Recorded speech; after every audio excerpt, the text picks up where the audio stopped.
Morning all. We had a quick question from our tute group this morning, so I thought I'd address it with a video. That way, if there's a piece of information that people are interested in, it's shared online as a community. So the question was, if someone has an A3 sketch like this one here and they have to submit it as an online PDF and they've only got an A4 scanner at home, how do they go about submitting that? One of the answers, which was excellent, was you can submit using an iPhone photograph, which is the easy workaround. But also, if you want to scan online, scan using an A4 scanner bed, the question begs is, how do we stitch this image together in Photoshop on your Creative Cloud package there in an efficient fashion, and then send it as a PDF file in a easily uploadable and downloadable format. So we're going to go through that today. So to begin with, I'm just going to press Photoshop. Now I'm using an older version of Photoshop today, but the basic workaround is exactly the same. It's loaded on screen there. There we go. Now I'm going to my A4 scanner. I do have an A3 scanner, but I just find the A4 scanner is sometimes a little bit more convenient. It's a little bit old, but it does the job quite nicely, and it's perfect for this demonstration.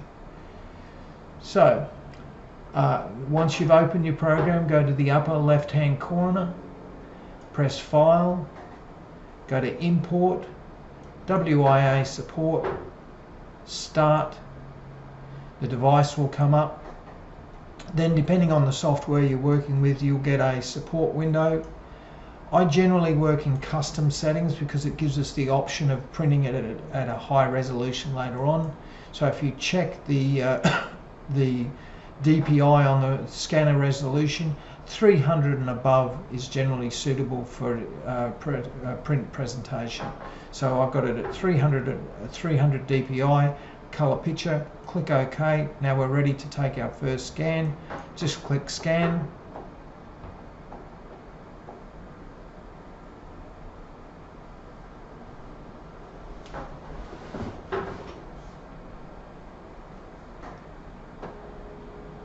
There it is on screen. So we've got the left hand side of the image.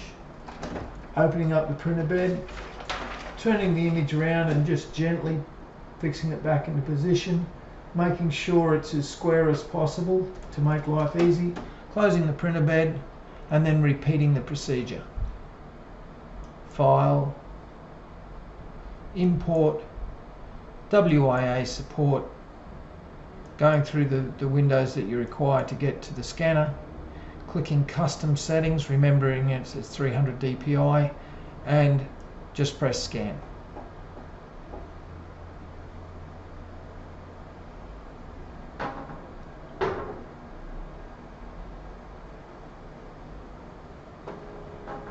We now have the image in two parts. One of those parts is, I'll just move that to one side so you can see it on screen. So we've got the navigator on screen,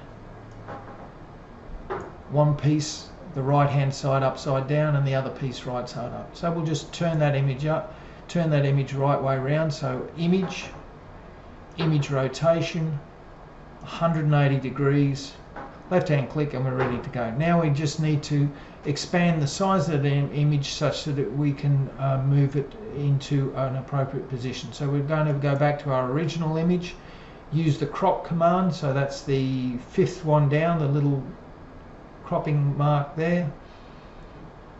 Now there's a cursor halfway down, and make sure the image is set to black and white. Let me just indicate that a little bit more clearly. Down the bottom here, you've got the color selection. It should be black on the top and white at the back. So make sure that that is as per required. So the way we do that, I'll just take it off that. So you see the color is currently set to red. If we click the box above the color swatch, it'll convert it to black and white. In terms of the color selection, now we drag the cropping tool to the right. That should be enough. Now we go back to our other piece which we've already turned around. We go select, all, edit, copy, then back to our original base image and edit, paste. Now the problem is the way it currently is, it's a little bit hard to get a perfect match through there. So one way to make our life easy is if we switch that layer in the blending mode. See where I've got my cursor there on normal, left click, drag down, left click to multiple, and you can see it changes the appearance of the object. Now I'm just going to zoom in a little bit using the navigator, and then if we switch to the move command at the top of the menu tree just here, we can either use the mouse or we can use the cursor on the keyboard, and we can move up and down and just see how good a match that is. So you can see we're getting a pretty good match. Then we switch the blending mode back to normal,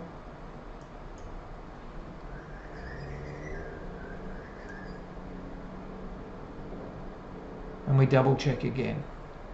So it might be in our interest to shift it down just a pixel, so all we got to do is tap it,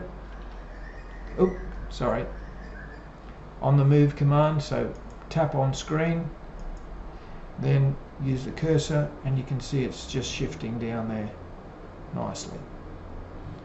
Okay, now if that's a good match, we can toggle it on and off and see how good it is. Toggle it on and off. It's pretty good for our purposes. Okay, we can flatten the image now. Layer, merge down or flatten, but flatten shall be fine. The joint line is almost invisible.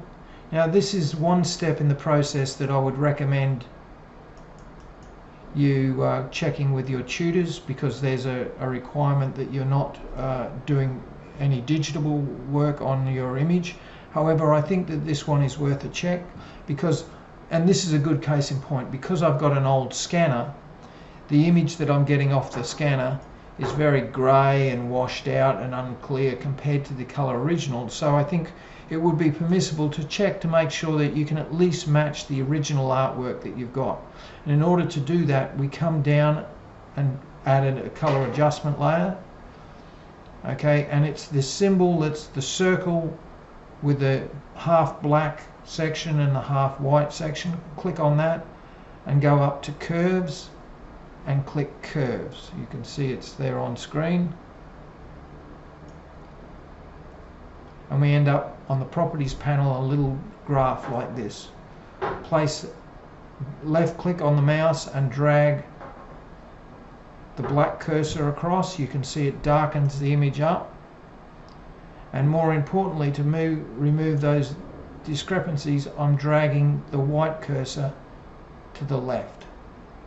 So if I move the navigator on, you can see we've got a pretty clear image at this stage. So I'm just going to zoom out slightly. Oop, way too much.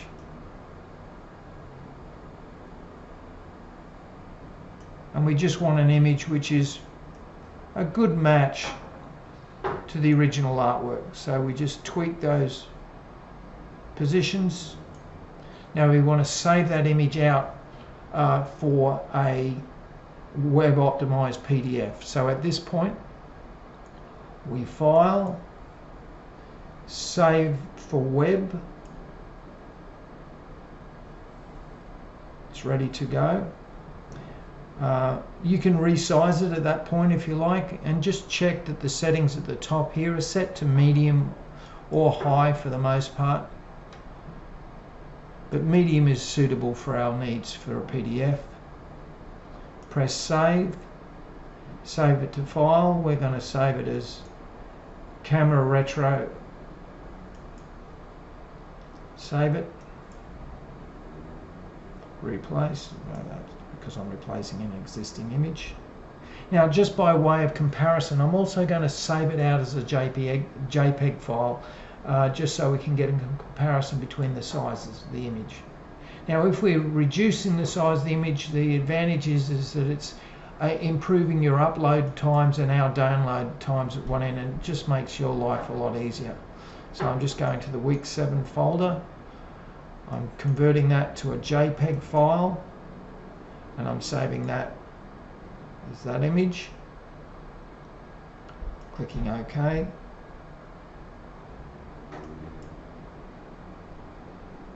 Now I'll just minimize Photoshop and we'll go to Adobe Bridge. Now, comparing the two images here, we've got the image which is just saved as a standard JPEG. It's 9.94 megabyte. So that would be a large file to upload online, and it would take you some time. But when we've saved it as a web optimized file, it's still the same size visually on the screen, so we can zoom in if we need to. But the equivalent size, it's 1/10 of the size, so it's under 1 megabyte.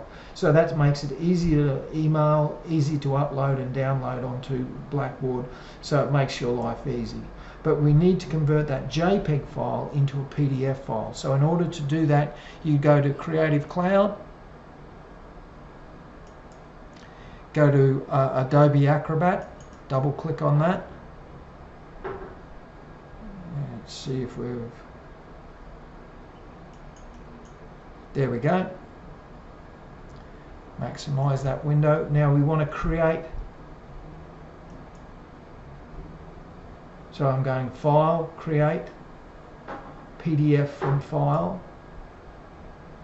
Then I'm going to the file location where we just saved the web optimized file, and we select the web optimized file. That's the one that's the smaller file size. Clicking Open. Now in this case, I have forgotten one step of the process, and that's to resize your image back to the appropriate A3, but we can cover that in another stage. In fact, I'll show it on camera now, but it won't be part of this file. So if we want to resize the image, we go to Image, Canvas Size, and you can see there it's currently set to centimeters. I like to think in millimeters, so I always convert it to millimeters. And the size of an A3 page is 420 by 297. Click OK, and you simply do the process that you did before, and it will come out precisely to an A3 size. Currently we're working on a slightly smaller image, but I think you'll hopefully cut me some slack at this point in time. So we've saved the PDF file.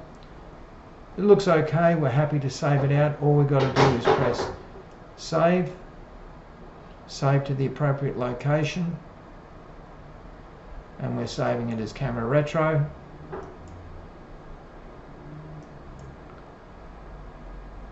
Now let's check Bridge again to make sure the file size is appropriate.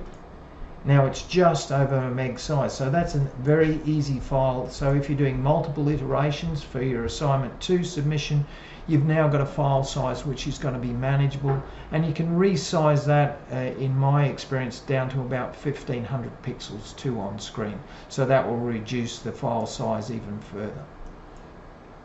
Okay, from there it's an easy process to upload it onto Blackboard. So I hope this has been of assistance to you today and gives you some an easy workflow to stitch A4 or an A3 image together into multiple scans on an A4 scanner, and then stitch that all together as a single image using Photoshop. Okay, all the best with your submissions, everyone. Bye.